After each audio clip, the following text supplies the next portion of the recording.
Hi నమస్తే, this is కొత్త Nagaraju. Welcome to Q10 news. ఈరోజు మనం నల్గొండ జిల్లా గుర్రంపూడి మండలం కాచరం గ్రామానికి చెందిన చేగూరి కరుణాకర్ రావు గారితో ఉన్నాం. మరి ఆయన రేపొచ్చే స్థానిక సంస్థల్లో పోటీ చేసే అవకాశం ఉందా అనేది కూడా ఆయన విషయాలు ఆయన మాటలు తెలుసుకుందాం. నమస్తే అండి. నమస్తే అండి. మీ రాజకీయ ప్రస్థానం ఏ పార్టీతో మొదలైంది? మా రాజకీయ ప్రస్థానం కమ్యూనిస్ట్ పార్టీతో స్టార్ట్ అయిందండి. తర్వాత ప్రజారాజ్యంలోకి వెళ్ళాము. తర్వాత టీఆర్ఎస్లోకి వచ్చాము. టీఆర్ఎస్ పార్టీలోకి రావడానికి కారణం ఏంటి? కేసీఆర్ అభివృద్ధి పథకాలు చూసి టీఆర్ఎస్లోకి రావడం జరిగింది. TRS and BRS. మరి తెలంగాణ రాష్ట్రం వచ్చిన తర్వాత 10 సంవత్సరాలు ఈ రాష్ట్రాన్ని పాలించింది బీఆర్ఎస్ పార్టీ. మరి ఈ 10 ఏళ్ల కాలంలో సరైన అభివృద్ధి చేసిందని అంటురా? చేసిందండి.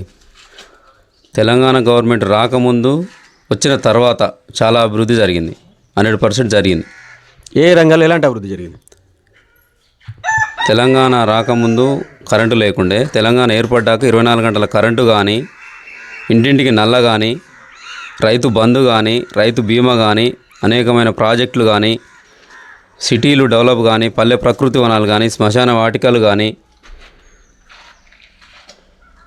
అభివృద్ధి జరిగింది.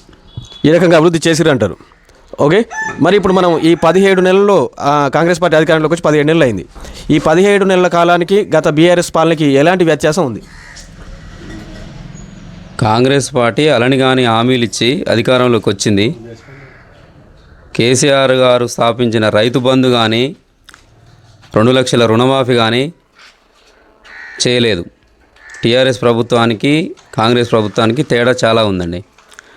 ఓకే. బీఆర్ఎస్ ఇచ్చిన ప్రతి ఒక్క హామీని అమలు చేసింది, కానీ ఈ 17 నెలల కాలంలో కాంగ్రెస్ ఎలాంటి అభివృద్ధి చేయలేదంటారు? చేయలేదండి. 2 లక్షల రుణమాఫీ అన్నది ఏమాత్రం చేయలే. ఊళ్ళకి ప్రజలోకి వెళ్ళినా కూడా క్లియర్గా చెప్తారు, రెడీగా ఉన్నారు.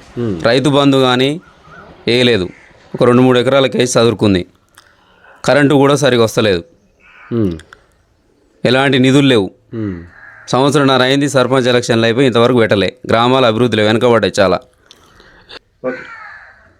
6 గ్యారెంటీలు చెప్పింది, అలనిగాని హామీలు ఇచ్చి 6 గ్యారెంటీల్లో విఫలమైంది. అందువల్ల స్థానిక సంస్థల ఎన్నికల్లో టీఆర్ఎస్ పార్టీ అధిక మెజార్టీతో గెలుస్తుందని మాకు ధీమా. మరి రేపు స్థానిక సంస్థలు రాబోతున్నాయి. ఈ స్థానిక సంస్థల ఎన్నికల్లో మీరు ఏమైనా పోటీ చేసే అవకాశం ఉందా? ఖచ్చితంగా చేస్తామని 100% చేస్తాం. సర్పంచ్గా పోటీ చేస్తా అంటున్నారు. చేస్తాం. మరి మీ గ్రామంలో ఎట్లాంటి సమస్యలు ఉన్నాయి? మీ దృష్టికి ఎలాంటి సమస్యలు మీ వచ్చినాయి? మా గ్రామ పంచాయతీలో చాలా సమస్యలు ఉన్నాయండి. కరెంటు సమస్య కానీ, డ్రైనేజ్ సమస్య కానీ, సీసీ రోడ్ల సమస్య కానీ, రోడ్ల సమస్య కానీ చాలా ఉంది. అంగన్వాడీ లేదు, గ్రామ పంచాయతీ లేదు. బిల్డింగ్స్ లేవా? బిల్డింగ్స్ లేవండి.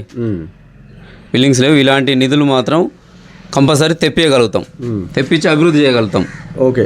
మరి స్థానిక సంస్థల ఎన్నికలు అన్నప్పుడు ఎంతోమంది పోటీ చేయడానికి ఆస్కారం ఉంటుంది. మరి వాళ్ళందరినీ కాదని కూడా కరుణాకర్కే ఓటేయాలంటే మీరేం చెప్తారు? ఎందుకు ఓటేయాలంటే? ప్రజల్లోకి అందుబాటులో ఉంటాం. వారికి ఏ ఆపద వచ్చినా మేము తన ఇంటి మనిషి లెక్క చేసుకుంటాం. లోకల్నే ఉంటాం మేము. ప్రజల మద్దతు మీకు ఇస్తారంటారా? 100% ఇస్తారని నమ్మకం. ఓకే. ఖచ్చితంగా గెలుస్తా అంటారు? గెలుస్తామని ఆ ధీమా ఉంది. రేపు వచ్చే స్థానిక సంస్థల ఎన్నికల్లో నేను ఖచ్చితంగా పోటీ చేసి సర్పంచ్గా గెలుస్తాను. ఈ గ్రామంలో ఉన్నటువంటి సమస్యలపైన నాకు పూర్తి అవగాహన ఉంది. నేను నిత్యం లేసే ప్రజల్లోనే ఉంటాను కాబట్టి ఆ ప్రజల మద్దతు కూడా నాకు ఉంటుంది. కాబట్టి నాకు ఒక్కసారి అవకాశం ఇస్తే ప్రజలు గ్రామంలో ప్రతి సమస్య కూడా పరిష్కారం చూపిస్తానని చెప్పేసి కరుణాకర్ అంటున్నారు. కరుణాకర్ గారు, ఖచ్చితంగా మీరు సర్పంచ్గా పోటీ చేసి ఒక మంచి ప్రజాప్రతినిధిగా పేరొందాలని చెప్పేసి Q10 న్యూస్ కోరుకుంటుంది. ధన్యవాదాలు సార్. థ్యాంక్ యూ అండి. Thank you.